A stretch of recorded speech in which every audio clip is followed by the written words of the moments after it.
Card को एक बात का क्रेडिट तो देना ही पड़ेगा कि ऐसा क्रेडिट यानी कि इस तरह का लोन आपको कहीं और से नहीं मिल सकता। क्रेडिट कार्ड देने वाली कंपनी या बैंक आपको एक लिमिट तक यानी कि 30 से 40 दिन का एक फ्री लोन दे देती है। आपसे कोई ब्याज इस पर नहीं वसूला जाता। हाँ, ये जरूर है कि अगर आप पेमेंट में लेट करते हैं तो ये ब्याज जो है वो बढ़ता जाता है कंपाउंडिंग लेवल पर, लेकिन अगर आप टाइमली पेमेंट कर रहे हैं तब तो ये एक अच्छा क्रेडिट बन सकता है। लेकिन क्रेडिट कार्ड यानी सहूलियत भी है, सिरदर्द भी है। आप इसका कैसे इस्तेमाल करें इस पर ये बात तय होगी। तो चलिए आज बात करते हैं कि क्रेडिट कार्ड का इस्तेमाल आप सही तरीके से कैसे करें और क्रेडिट कार्ड यूनिवर्स में किस तरह के बदलाव आ रहे हैं। ये सब समझाने के लिए मेरे साथ जुड़ रहे हैं लोन फॉर एमएसएमई के founder Amit Tanwar. Hi Amit, thank you so much, आपने मनी 9 के लिए वक्त निकाला। सबसे पहली बात तो जो क्रेडिट कार्ड होल्डर्स हैं उनके मन में ये सवाल है कि हमने देखा कि अमेरिका के फेडरल बैंक ने भी जो है ब्याज दरों को बढ़ा दिया है। भारत में भी कम से कम 90% की बढ़त हो चुकी है ब्याज दरों में। बैंक के एफडी में रेट बढ़ रहे हैं, कर्ज महंगे हो रहे हैं। इन सब का क्या क्रेडिट कार्ड के बकाये पर भी असर पड़ेगा? क्योंकि ऑलरेडी क्रेडिट कार्ड पर जो इंटरेस्ट है वो काफी ऊंचा रहता है, क्या ये और ऊंचा हो सकता है? हाँ, प्रियंका जी नमस्कार।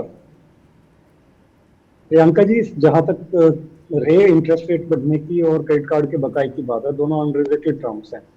कैसे अनरिलेटेड है वो आपको समझाता हूँ। लगभग लगभग हमारे जो ये क्रेडिट कार्ड का यूनिवर्स है ये लगभग 20-25 साल पुराना है। और इस 20-25 साल पुराना जो ये यूनिवर्स है इसमें स्टार्टिंग से ही इन्होंने जो इंटरेस्ट रेट रखे हैं, रिवॉल्विंग, जब भी कोई उसको क्रेडिट को रिवॉल्व करता है तो उसके ऊपर लगभग लगभग अप टू 50% का जो है इंटरेस्ट रेट चार्ज करते हैं सालाना। अगर आप देखें तो कोई भी जो है मार्केट में, बैंक में जो है कोई भी ऐसा प्रोडक्ट नहीं है जिसपे इतना हाई इंटरेस्ट रेट हो। तो अगर हम जो है कहें कि अभी 1% के लगभग 0.9% उन्होंने बढ़ाया है, 90 बेसिस पॉइंट्स आरबीआई ने रेट, तो उसका इसके ऊपर कोई मटेरियल इम्पैक्ट है ही नहीं क्रेडिट कार्ड के ऊपर, क्योंकि वो ऑलरेडी जो है हाईएस्ट कैटेगरी में है। लगभग 3 से 4% महीने का जो है आपको जो है उस पर इंटरेस्ट देना पड़ता है, विच इज ऑलरेडी ह्यूज। तो उसमें इंटरेस्ट रेट बढ़ाएं या ना बढ़ाएं वो ज्यादा मटेरियल बात है ही। ठीक है, तो इसको लेकर के अब चिंता करने की जरूरत नहीं है कि क्रेडिट कार्ड का बिल महंगा होगा।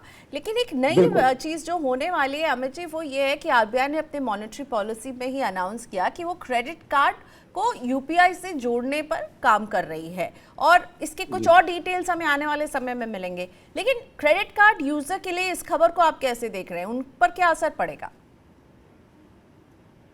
प्रियंका जी, इसमें दो बातें हैं। एक हम जो है इंडिविजुअल्स के लिए बात करते हैं, फिर एक हम एमएसएमई सेक्टर के जो छोटे छोटे स्मॉल बिजनेस करने वाले लोग हैं या बड़े भी इनफैक्ट, तो उनके लिए एक बात कर लेते हैं। और जहां तक इंडिविजुअल्स की बात है तो इंडिविजुअल्स के लिए सबसे बड़ा बेनिफिट तो यही है कि उनको हर बार अपना खुद का पैसा यूज करना पड़ता है। कोई भी ट्रांजेक्शन करनी है, now they can use borrowed money. Credit card का पैसा यूज करेंगे, 50 डेज का जो है आपको ग्रेस पीरियड मिलता है। आफ्टर 50 डेज आप उसको पे कर देते हैं, आपको एक अच्छा रिवॉर्ड सिस्टम मिलता है, रिवॉर्ड पॉइंट्स मिलते हैं, यू कैन एंजॉय इट। और सबसे बड़ी बात यह है कि आपका एक सिविल स्कोर बढ़ाने में भी ये हेल्प करेगा आपको। जो अच्छे लोग हैं, जो जानते हैं कि क्रेडिट का फायदा कैसे ले उठाना है, तो वो अपना सिविल स्कोर और भी बेटर कर पाएंगे, क्योंकि मंथ ऑन मंथ वो क्रेडिट कार्ड से पेमेंट्स करेंगे इंडिविजुअल लेवल पे, एंड उसके बाद में वो डाटा जब जो है सिविल प्रोसेस करेगा तो सिविल में उनका जो स्कोर होगा वो हायर साइड पे चलता चला जाएगा। एक चीज तो ये होगी। अब आते हैं मैम एमएसएमई सेक्टर की तरफ। एमएसएमई सेक्टर के लिए ये रिवोल्यूशनरी पीरियड है। कैसे रिवोल्यूशनरी है?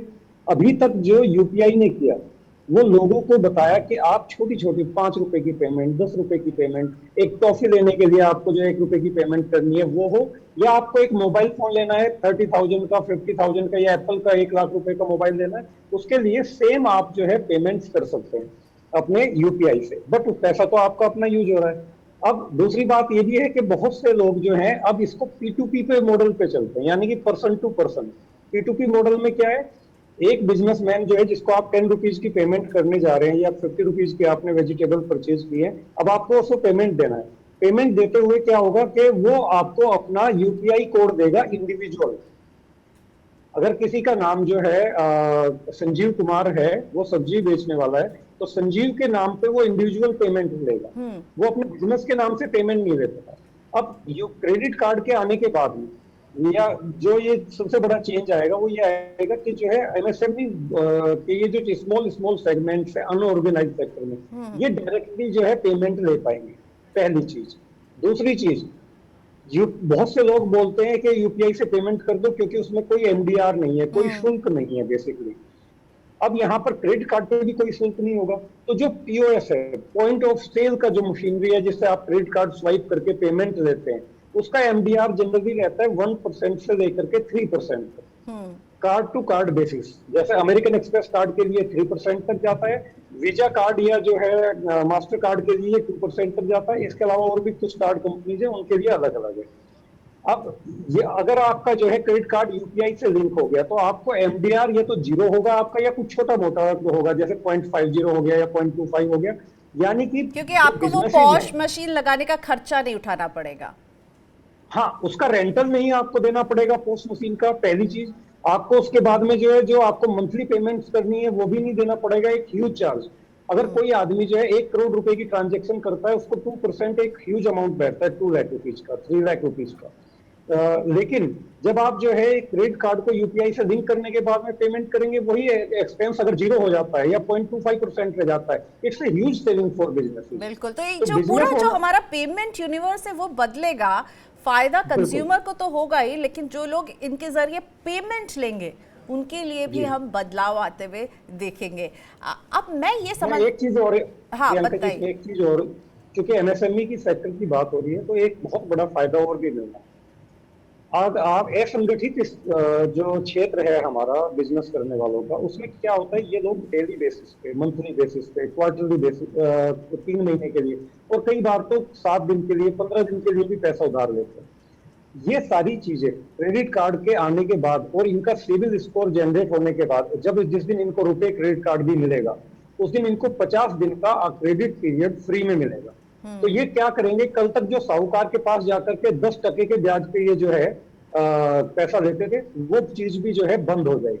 तो इनका जो एक तरीके से आर्थिक शोषण होता जा रहा था वो भी बंद हो जाएगा। चलिए, तो ये तो अच्छी बातें हो गई। इनफैक्ट मेरा अगला सवाल यही था कि क्रेडिट कार्ड के जरिए भी तो हम बोरो ही कर रहे हैं, तो क्रेडिट कार्ड वाला कर्ज और एक पर्सनल लोन लेना, ये दोनों के बीच में क्या अंतर होता है और कौन सा ज्यादा महंगा पड़ेगा? क्योंकि क्रेडिट कार्ड पर भी तो ब्याज इतना सारा वसूला जाता है जब हम उस बोरोड मनी को इस्तेमाल करते हैं, और पर्सनल लोन का ब्याज भी ज्यादा रहता है। इन दोनों को हम अगर कंपेयर करें अमित जी, तो क्या बेहतर रहता है और किससे आप दूर रहने की सलाह लेंगे, और कौन सा विकल्प अगर नौबत आ गई है तो यूज करने के लिए कहेंगे?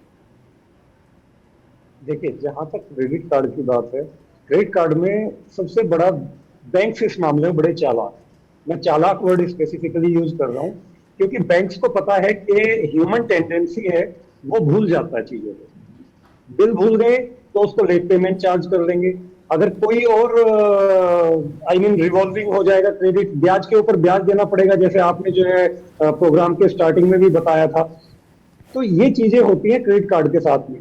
अब लेकिन जब बैंक इतना अच्छा पैसा कमाएगा तो बैंक कमाते हुए ये भी ध्यान रखता है कि भाई मैं कुछ पास ऑन भी करूं, जिससे लोगों को जो है मैं बुला सकूं क्रेडिट कार्ड को यूज करने के लिए, ज्यादा से ज्यादा उनको एंटाइस कर सकूं, उनको लुभावने ऑफर देते हैं जो है बैंक वाले।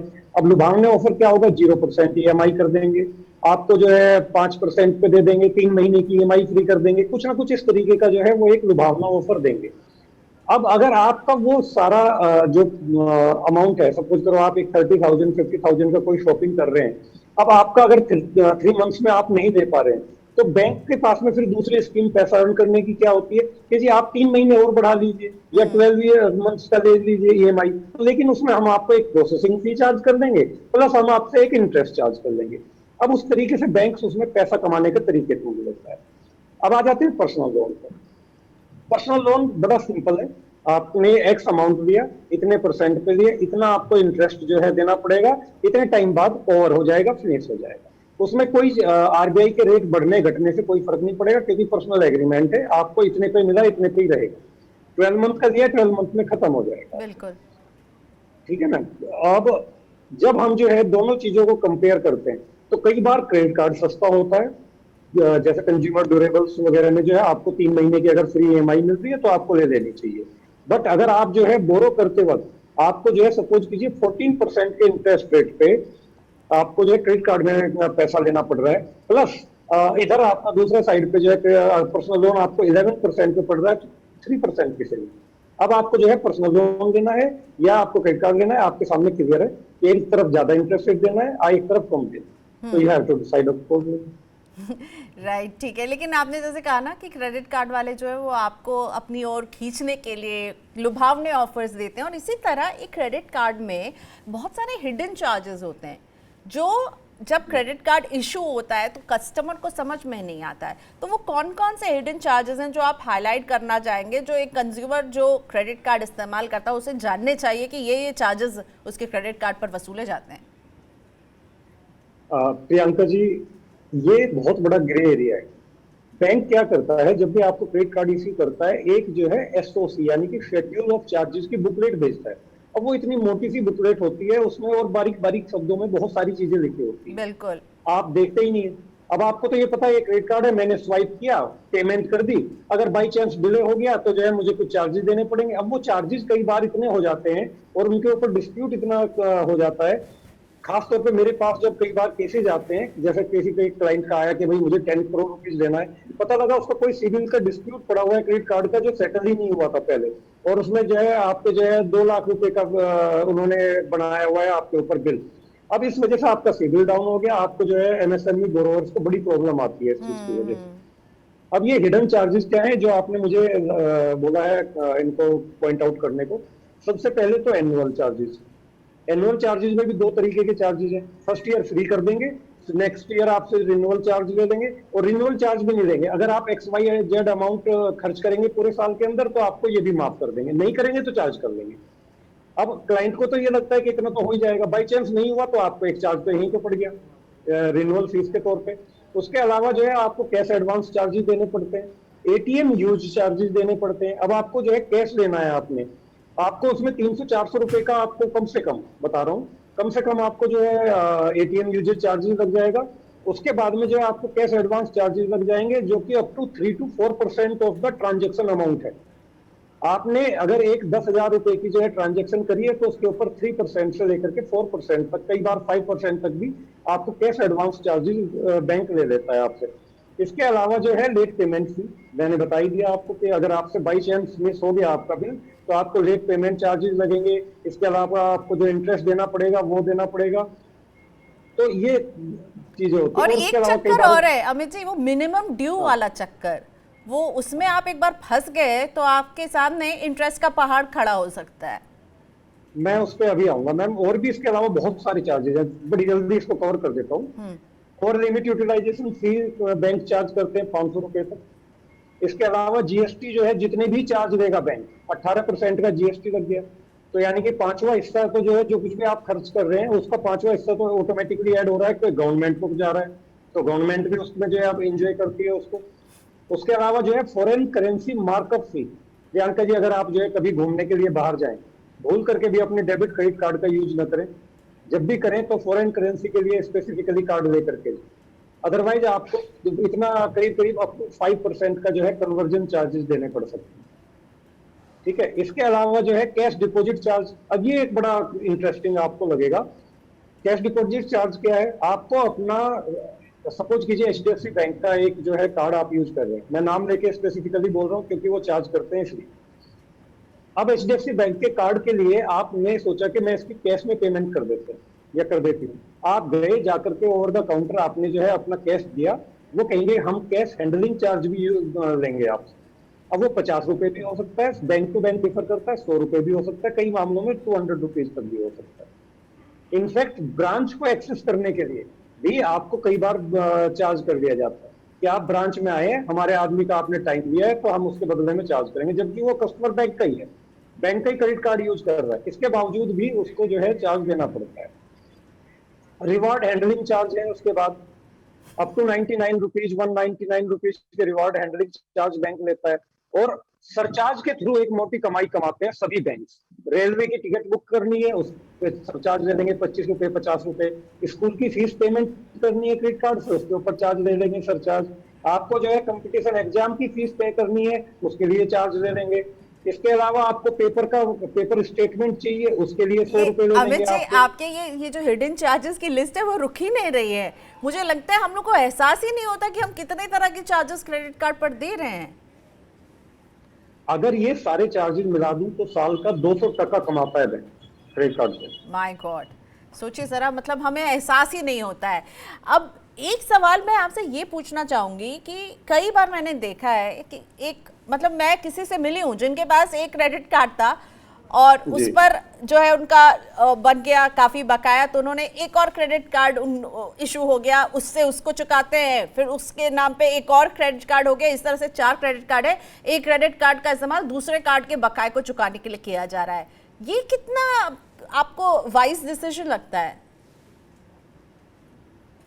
देखिए, बिल्कुल भी वाइज डिसीजन नहीं है।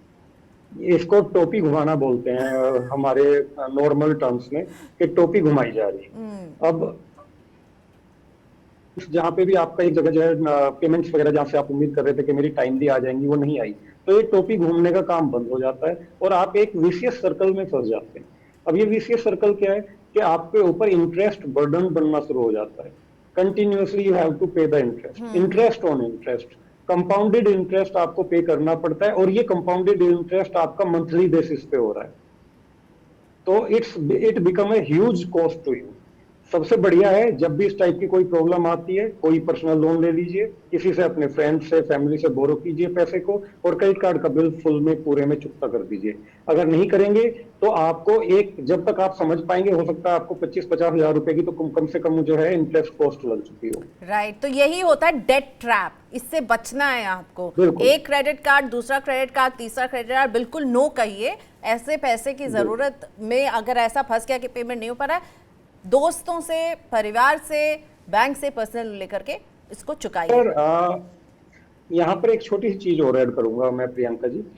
कई बार क्या होता है, एक अच्छा ऑफर भी आ जाता है।